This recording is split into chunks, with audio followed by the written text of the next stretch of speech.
gives you unlimited motivation? I don't believe in motivation as a concept. I believe in discipline and divine purpose. People who ask about motivation are basically saying, I don't feel like doing this. How do I feel like doing this? And the answer is, the true red pill is, you're never going to feel like doing it all of the time. Sometimes you're not going to want to do it. Doesn't matter what it is. If I were to tell you to go fucking surfing or skateboarding or driving a Ferrari every day, there's going to be days you wake up where you just don't feel like doing it, no matter how fun it is. That's life. But if you do not do it when you don't feel like doing it, you will never perform against a person who does it regardless of how they feel. You have to make a decision. Forget about the idea of motivation. Forget about the concept of it. Throw it away and decide who you are. And this is a genuine task for you all to complete. Go look in the mirror, look into your own eyes and decide, am I a fucking loser or am I a winner? Because if you're only going to do what you feel like doing, you are a loser. That is the definition of a loser. A man who only does what he feels like doing is going to lose against the people who perform regardless. If you lose, what are you? A fucking loser. I decided I was a winner, and I knew what it took to win. To win, I have to perform day after day, so I decided I'm going to do this every day, regardless of how I feel. Some days I'll enjoy it, some days I won't, some days it'll be fun, some days it won't. But I'm going to do it every single day to the best of my ability. I will not allow my emotional state to affect my actions. That's what winners do. Because let's say you're a professional fighter and you've agreed to fight on the 13th of July. That day comes around. You might feel like fighting. You might feel like kicking someone's ass. You might not feel like fighting. You might be a little bit sick. But it's the day. The arena's booked. You have to fight. So you don't get to say, well, I don't feel like it now. You don't get to lose and tell people, well, I didn't feel like it on that day. You just have to do it. You have to be good enough on your worst day to beat your opponent on his best day. It might be your worst day, it might be his best day. You still have to fight, and you still have to win. That's the game. So people ask me about motivation. I make it very clear. I say, listen, motivation has nothing to do with any of this. This is about who you are. It's about your purpose, your divine purpose given to you, dictated by God. Are you the kind of person who lives a life with Now, watching this, there's going to be some of you which fall into each category. You're not all winners. You're in the right place. But some of you are probably still lazy losers. That's the reality. Listen to this video.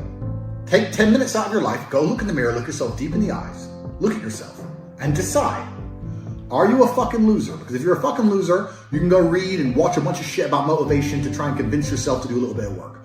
Or are you a winner? Because if you're a winner, you don't give a fuck how you feel. Work needs doing and it must be done.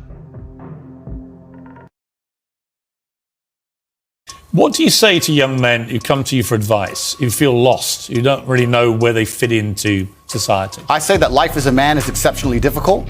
I say the most beautiful and the most terrifying thing about being a man is you're born without value. Society doesn't care about you. You're only going to be cared about based on how useful you are. You have the chance to build yourself up and become a superhero if you're prepared to do the hard work and be indefatigable enough to never quit. But if you're going to stand around and wait for a handout, nobody's going to ever respect you. And I think that a lot of people have forgotten about how difficult and how competitive it is as a man. We're always in constant competition with each other. And it's your duty as a man to stand up and say, I want to be as important and strong, good-hearted, and God-fearing as possible. And I need to work hard to achieve those things. And I'll tell you something now. This is a bit of a crazy theory. I don't think women respect men without other women. Yep. I really think that my girls now, as much as they complain that they'd love to be the only one, would respect me less if they were actually the only one. If I gave them what they wanted, they'd be less happy than they are now because they wouldn't respect me the same. I mean, I think when they really look at you as God's gift, they think it'd be strange that you don't have another girl. I know that sounds crazy, but it's true. It's facts. They care about position. They care about feeling loved and cared about. And I've talked about this at length before, but there's so many ways to make a girl care about. I'll tell you a very super quick story. A couple years ago, I had a girl. She was my main girl. I'm sleeping with all these other girls. And she didn't care what I did. She didn't care if I had a threesome, fucked this girl, fucked her best friend. She didn't care about none of it. She hated if I actually physically slept next to another girl. That was her thing. You only sleep with me.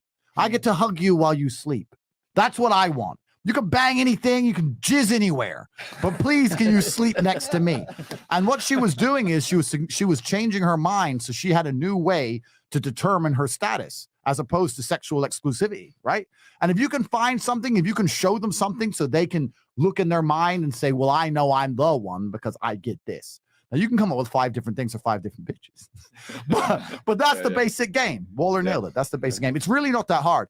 And a lot of guys who are struggling with it, I find that kind of not surprising, but you just need to live your life and be who you are. And if you got the right woman and your frame's tight, etc., she ain't going to leave it. It's going to be pretty organic. It's not something you have to sit down and say, look, I'm going to fuck all these girls. You need to stay. It's not like that. Autistic at all. It's not autistic. It's very organic. It's just like she's dating you a while. She notices something in the apartment. What's this? I'm like, oh, don't worry about them bitches. Come here. Yeah.